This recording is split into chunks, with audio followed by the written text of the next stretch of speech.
Vamos à nossa próxima aula do curso básico de teologia.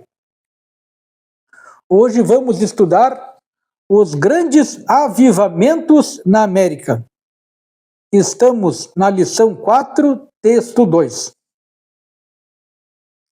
Com a colonização anglo-saxônica no norte do continente americano, criava-se uma esperança de encontrar a rota marítima para as riquezas da Ásia, matérias-primas, bem como o mercado para um comércio rendável.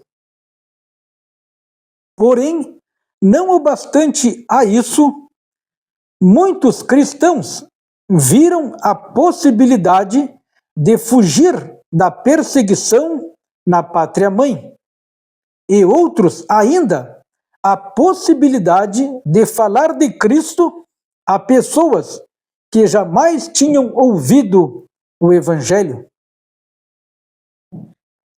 A Igreja Anglicana foi implantada no que hoje é o território dos Estados Unidos. Em 1607, a independência dos Estados Unidos. Em 1607, com a independência dos Estados Unidos, a Igreja Anglicana na América passou a ser chamada Igreja Protestante Episcopal. A Igreja Congregacional foi fundada na Nova Inglaterra no início do século XVII, em agosto de 1620. 100 colonos, conhecidos como peregrinos, desembarcaram do navio Mayflower. Os puritanos peregrinos não ignoraram sua responsabilidade evangelística. John Wellet realizou vibrante trabalho missionário entre os índios, estabeleceu seus convertidos em cidades e traduziu a Bíblia no idioma indígena. Igreja Batista. A fundação da Igreja Batista nos Estados Unidos está relacionada à revoada dos puritanos. Roger Willis, educado para o ministério anglicano, tornou-se congregacional.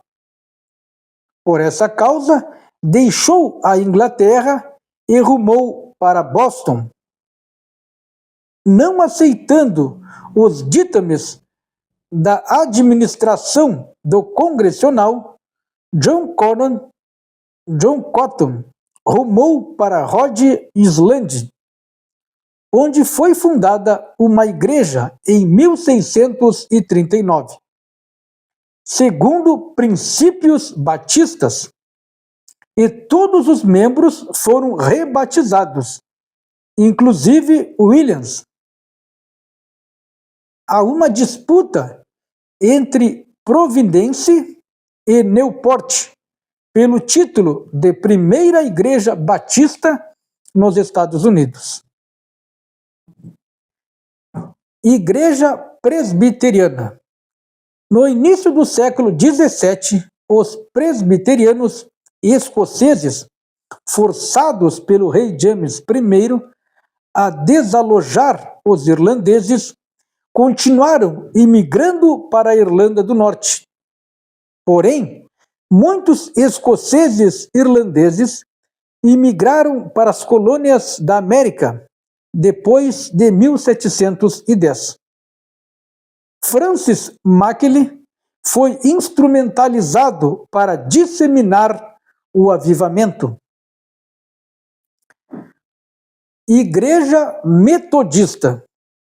Robert Establishment introduziu o metodismo nas 13 colônias, e Philip Embury, em Nova York. Francis Asbury organizou o metodismo, tornando-se seu primeiro bispo. O Grande Avivamento.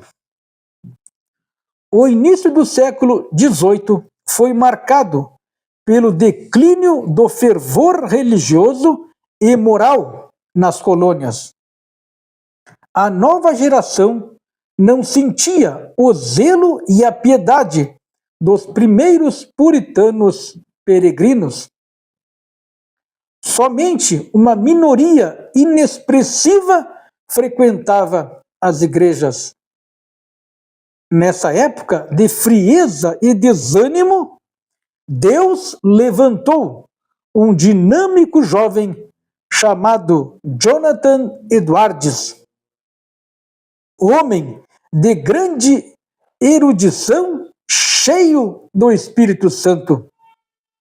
Formou-se precocemente em Wale.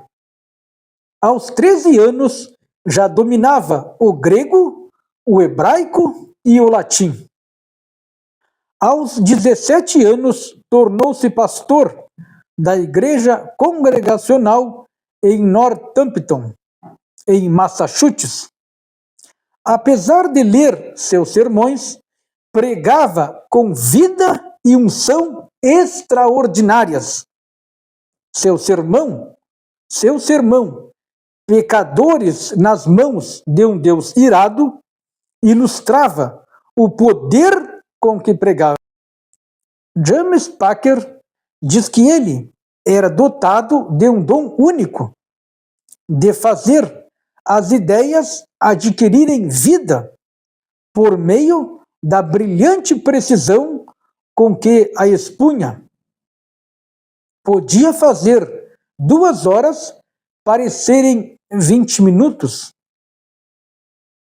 As mensagens de Jonathan Edwards desencadearam um movimento espiritual poderoso na nação, que ficou conhecido como o Grande Avivamento.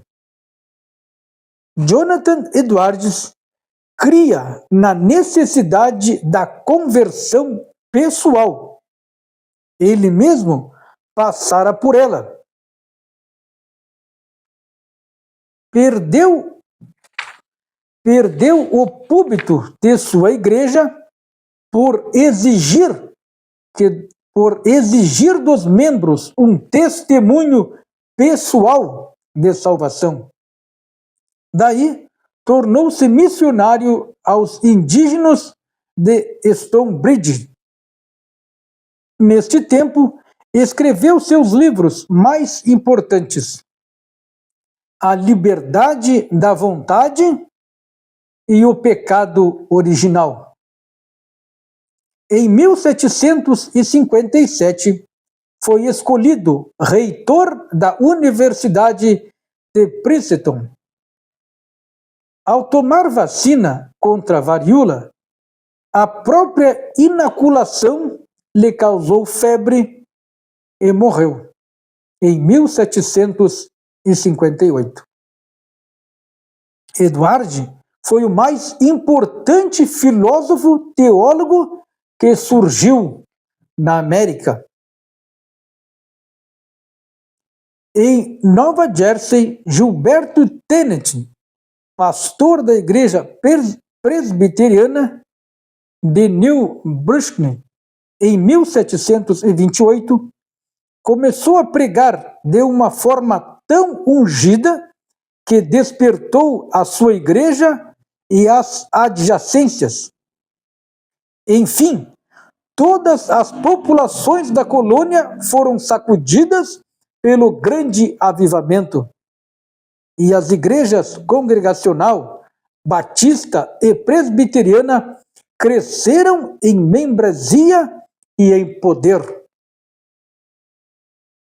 Os resultados do Grande Avivamento foram maravilhosos.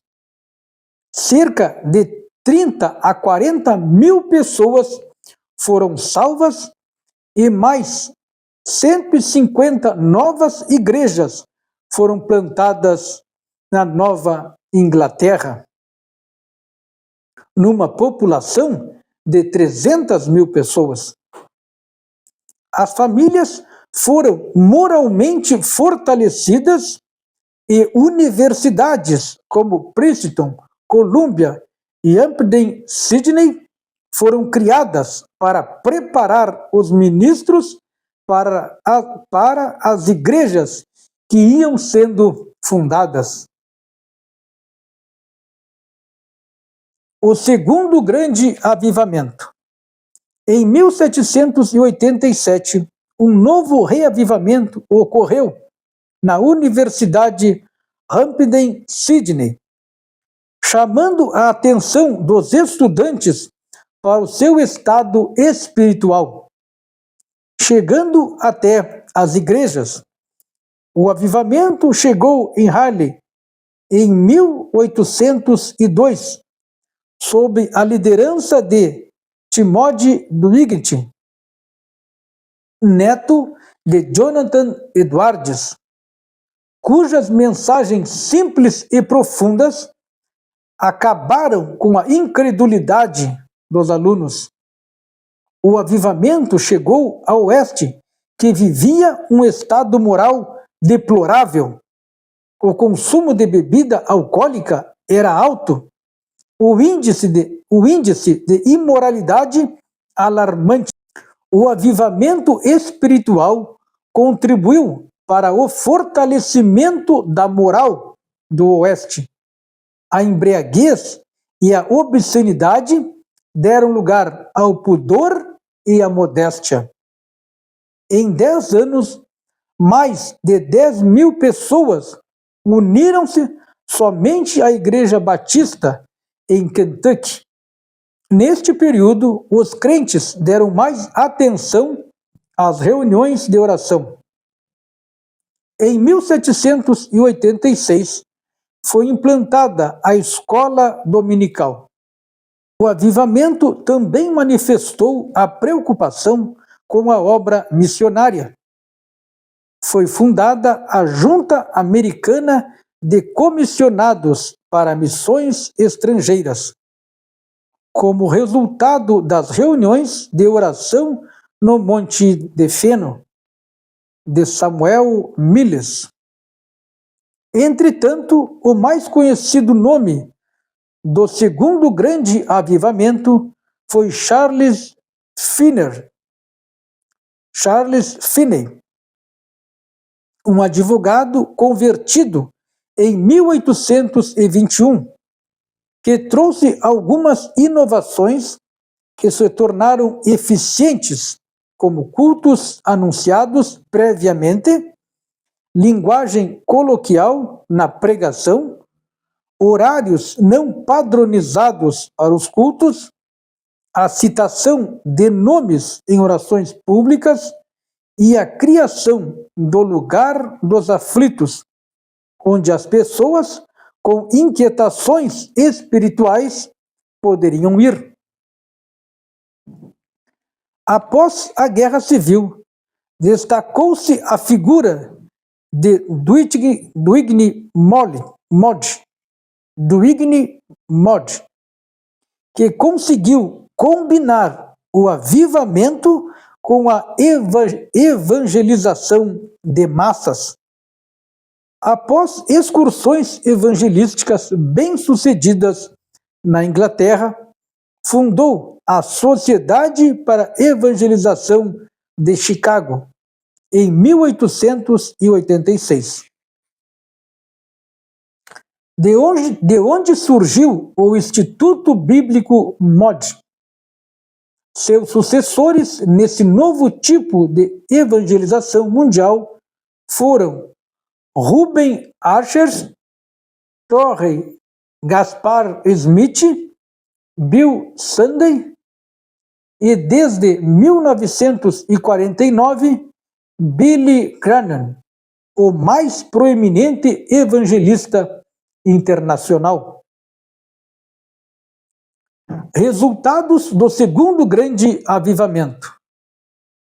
Além dos milhares que se converteram a Cristo, como vimos, o avivamento promoveu profundas mudanças que incluíam até mesmo reformas sociais. O avivamento expôs a ignorância dos duelos à espada ou a revólver e promoveu a abolição da prisão por dívida e também uma reforma prisional. Os metodistas engajaram-se no ataque ao uso do álcool.